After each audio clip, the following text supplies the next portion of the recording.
Welcome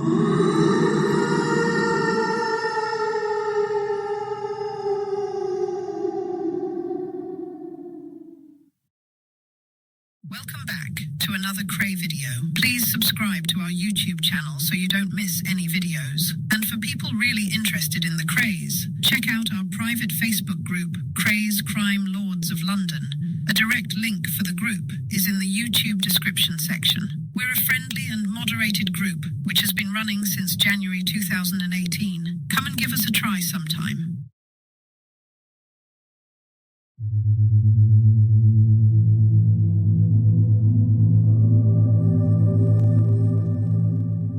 Hello, my name is Norman Lucas. I am a British crime journalist and author, known for my work covering high-profile criminal cases and gangland figures. I worked as a crime correspondent for the Sunday Mirror newspaper and wrote several books on true crime subjects. As a crime reporter for the Sunday Mirror, I covered significant crime stories in Britain. I had cultivated sources and contacts within the criminal underworld. Undercover, I worked my way into the inner circle of the notorious Kray twins to gather information for my reporting. Through my books and newspaper reporting, I provided the public with detailed accounts of some of the most shocking and notable crimes in British history, helping to shape public understanding of true crime and its perpetrators. I hope you enjoy my story.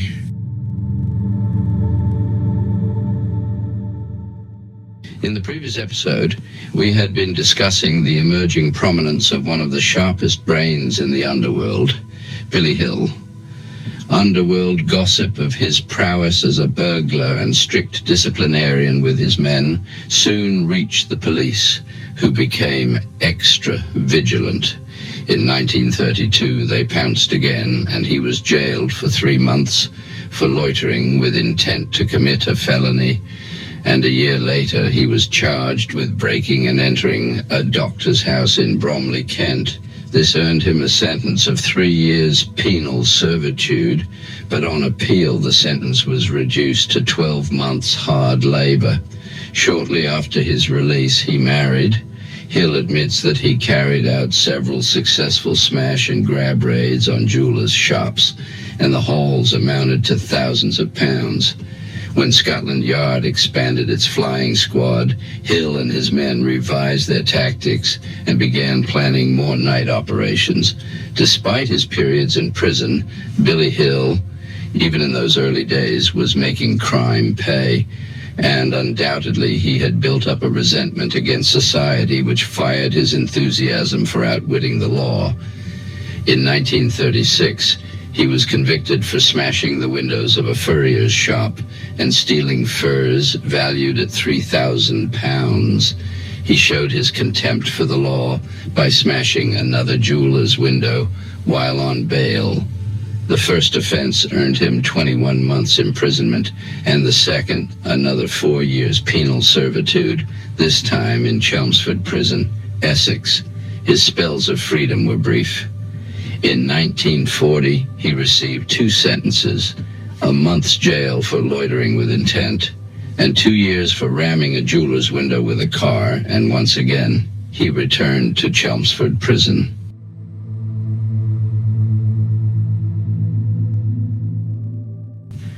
A conviction for robbery with violence came in 1943, when with other men, he raided an Islington post office where the postmaster was hit on the head.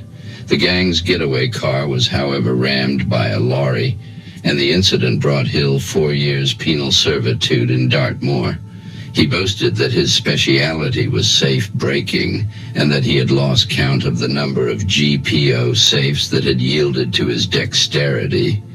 His skill was internationally recognized, and he is told of an occasion when a team of continental thieves failed to open a safe they had stolen from a store.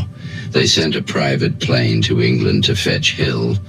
The job of opening the safe was no serious challenge, and he netted £800 for his services.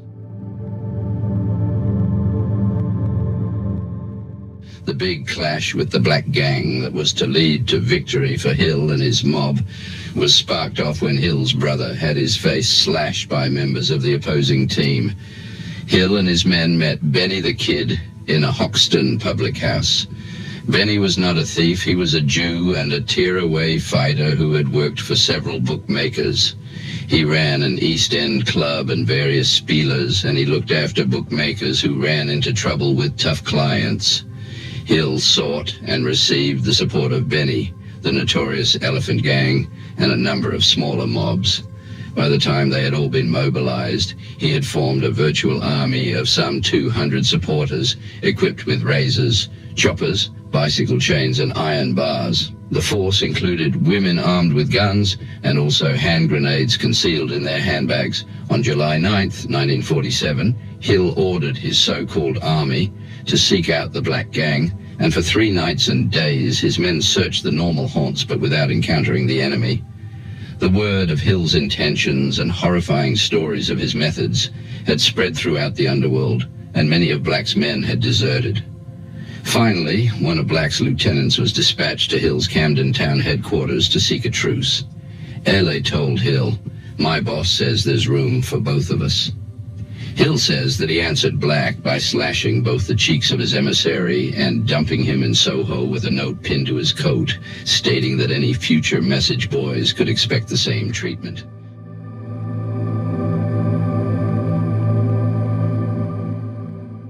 At last, there was a confrontation between Hill and Black in an Islington flat when, according to Hill, Black is reputed to have conceded defeat by saying, "Okay, Billy, you're the governor." Hill may have been ruthless in demanding loyalty and efficiency from his men and in crushing opposition, but he was never a killer. As soon as he became number one in the underworld, he made it clear to his men that they were not to carry guns, and that he wanted as little violence as possible. Not the least of his cheekier rackets was his operation of a little business that became known as Murder Incorporated. It was rumored that Hill would arrange for the removal of people provided that he was paid a substantial fee. He began accepting orders plus down payments, but no one was ever killed, and when customers demanded the return of their deposits, they were met with a threat of cold steel. In May 1952 came the Great Mail Bag Robbery, when £287,000 was stolen by gangsters who attacked the crew of a post office mail van in East Castle Street. A crime that was to become insignificant 11 years later when the Great Train Robbery yielded profits of £295,150 to the underworld. Nevertheless, the incident in May 1952 was of sufficient magnitude to claim newspaper headlines and to necessitate the formation of an emergency Scotland Yard investigation team. 1,000 police officers, headed by the late Detective Chief Superintendent Tom Barrett, and working under the personal direction of the then Assistant Crime Commissioner at the Yard, Sir Ronald Howe, flooded the underworld to secure evidence against 4 men suspected of carrying out the East Castle Street ambush. Even Sir Winston Churchill, then Prime Minister, called for a report of the affair. Hundreds of crooks were questioned, and every shady club, spieler, and cafe was searched. Billy Hill was suspected of being the master planner behind the robbery, and he knew it. Consequently, he and all his associates were interrogated. His telephone was tapped, and he was shadowed even when he went to the continent on holiday. He steadfastly maintained that he was in no way implicated in the crime, and eventually the Yard's interest in him died. For nearly 2 years, Billy, who had been steadily growing more wealthy from bookmaking and West End club enterprises in which he had controlling interests, claimed little attention from the police or the press, until suddenly, in 1954, he made his appearance in Tangier, where it was alleged fortunes were being made from smuggling cigarettes and drugs to Mediterranean countries. He arrived with Eddie Chapman, for whom a berth was to be found among the tough crew of the Flamingo, an ex-naval torpedo boat acquired by Hill after its conversion into a yacht. Chapman, a renowned ex-safe breaker, was an expert screwsman before World War II, and when the Germans overran the Channel Islands, he was serving a prison sentence in Guernsey. The Germans offered Chapman his freedom if he agreed to turn traitor and spy for them. Chapman pretended to serve the Germans and was parachuted into Britain in 1944 to provide them with information about where their flying bombs were dropping and what damage they were doing. He fed them inaccurate details. Hill recruited him to the Flamingo crew alongside Georgie Walker, a well-known light heavyweight boxer, and Francis Daniels, known as Franny, one of Hill's racing associates. The boat, which was commissioned to rescue the Sultan of Morocco, imprisoned in Madagascar. Chapman and Hill had reputedly been paid an advance of £3,000 by the Sultan's supporters. They were instructed to deliver the Sultan to Cairo, but before the operation took place, the French restored the Sultan to his throne, and the deal fell through.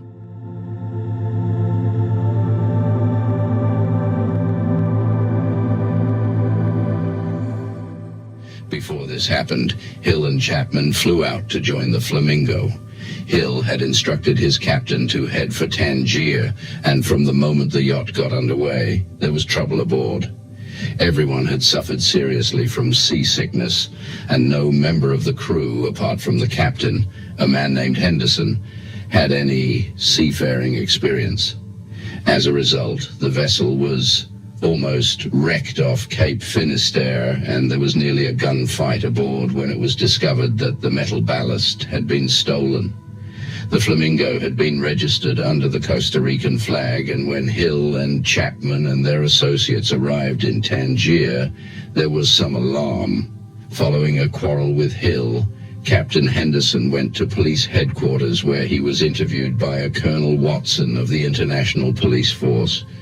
Messages were exchanged between Watson and Scotland Yard, and the Yard advised Watson that Hill had been a suspect in the mailbag robbery and might also have had a connection with the attempted theft of £1 million worth of bullion from London Airport in 1947.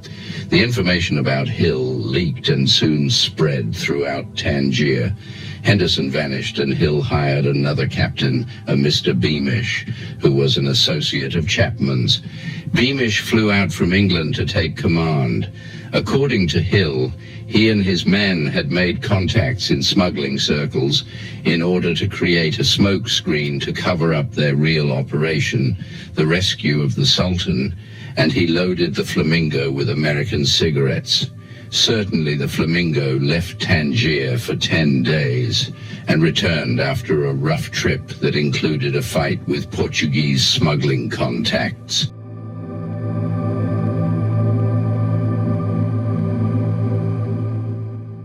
In Tangier, Hill's men tangled with a group of Spaniards, and an expulsion order was sent to the Flamingo. Hill told Captain Beamish to sail to Genoa and then to Corsica. The yacht moved on to Toulon, where it was mysteriously fired and gutted. Billy Hill left the wreck in Cannes, sent the crew home, and returned to London.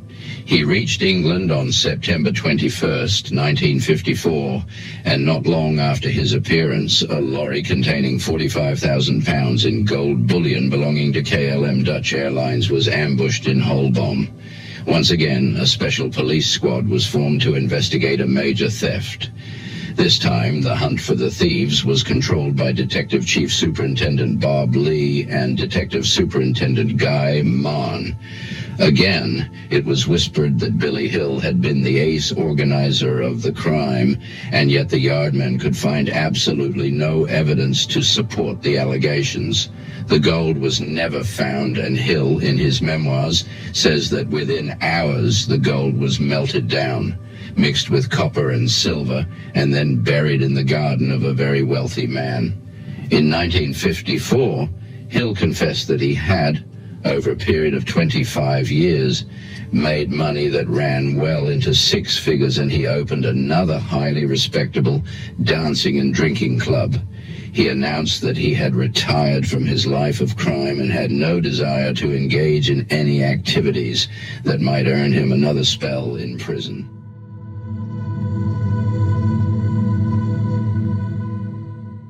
On June 16, 1955, he threw a party to celebrate the publication of his book, in which he boasted that he was the undisputed king of Soho.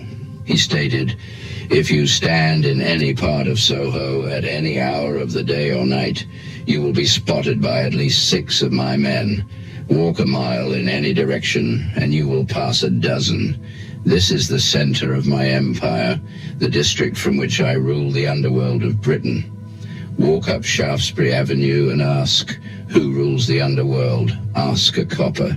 He'll tell you Billy Hill is the governor." The party was held in an upstairs room at Gennaro's Rendezvous restaurant in Dean Street, Soho, and was attended by many self-confessed crooks. Admission cards to the party were signed by a thumbprint over Hill's name and stated, among other things, "The above-named person is hereby appointed a free and virtuous citizen of the iniquitous and uninhibited province of Soho, known for its burglars, bandits, gangsters, and conmen." Hill had returned from Australia shortly before the publication of his book, but he had made the visit with a young woman, not his wife, and had been denied entry. While he was away, gangster Jack Spot Comer, a notable absentee from the Soho party, was making a claim to the throne from which Hill had abdicated.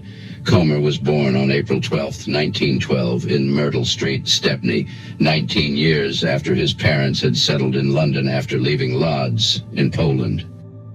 From the age of 6 years, Comer was a scrapper. "I didn't want to learn," he once said. "I was only interested in boxing and athletics, but most of my fighting was done in the streets. You had to fight for the right to play in your own street. All my life, I've been chased by the cops." He left a local elementary school in 1926, the year of the general strike, at the age of 14. Jobs were scarce, but he managed to find work in a cafe, which was a meeting place for petty crooks and tearaways. The job did not last long, and he tried various other ways of earning a few shillings, including becoming a lather boy in a barber's shop and selling newspapers. But he continued to visit the cafe and chat to the villains. Stocky, tough, and exceptionally fit, Comer met Jumbo, the leader of an East End gang who were working a protection racket among stallholders in Petticoat Lane on Sunday mornings. The stallholders paid up or had their stalls overturned and goods smashed or stolen.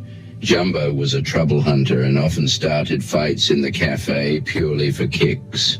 He had heard that Comer was useful with his hands and invited him to join forces. The partnership was an uneasy one. After linking up, they traveled around fairs, working the protection racket. But Comer soon realized that when a client got tough and refused to pay, it was he, Comer, who had to fight and take the bruises, never Jumbo. The pair quarreled and fought, and Comer emerged a battered winner. At the age of 16, he proclaimed himself King of Aldgate.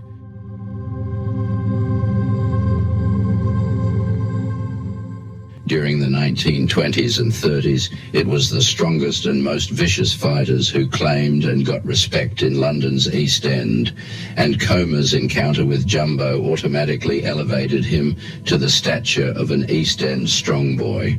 He became friendly with Dutch Barney, a small-time bookmaker, and the pair opened an office. Young Comer's earnings boomed.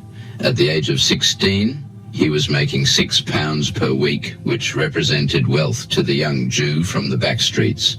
For a brief spell, Comer enjoyed a spending spree, but it proved to be short-lived. With the country in a stranglehold of depression, few working-class people in the East End could afford to bet. Dockland, one of the main sources of income for many of the local residents, became like a ghost town, and queues at labour exchanges snaked along the pavements. Poverty contributed to a growth of crime, and Coma became a criminal statistic. He gravitated to the West End, where the only real money that was around was still flowing fairly freely in the dives, and he was swiftly arrested as a suspected person. He was bound over, but the following year he formed a peculiar relationship with a Welshman, an experienced and highly competent housebreaker. Coma was employed as the breaker's bodyguard and lookout, and together they were responsible for robbing over 40 houses in London before their eventual arrest in Willesden and later trial at Middlesex Sessions. Coma was lucky. He was again bound over and quickly decided after the strain of standing in the dock that thieving was a loser's game and not for him. He turned again to bookmaking and petty racecourse rackets. With 2 accomplices, he attended all the major race meetings, the Derby, St. Leger, Grand National, etc., and during preliminary events, ran a gambling game called Take a Pick. Numbered straws were placed in cups, and on payment of 6pence, people were invited to pull a straw with a winning number out of the cup to qualify for a shoddy prize. Although mugs paid only 6pence a go, this little venture yielded clear profits amounting to between £30 and £40 a day, so the trio extended their business to Petticoat Lane on Sundays, which brought them in another £50 a week. The 3 men were cunning with their actual bookmaking activities. They set up their stand on the free side of the courses, but never until the day of the big race of the meetings. They collected bets for the big races, and then vanished before the races ended and before the punters arrived to claim their winnings. Coma became known as Jack Spot because wherever he appeared and disappeared, trouble followed. He enhanced his reputation in the 30s when Sir Oswald Mosley led his fascist marches through the East End. Mosley had provided himself with a bodyguard of paid thugs armed with koshers and knuckle dusters while making anti-Semitic speeches to provoke the East End Jews. Spot has talked about his own part in what became known as the Battle of Cable Street, which shocked the nation and resulted in the authorities taking action to prevent the fascists from holding further provocative processions. That's all for this episode, my friends. Hope you enjoyed it, and I'll see you in the next one.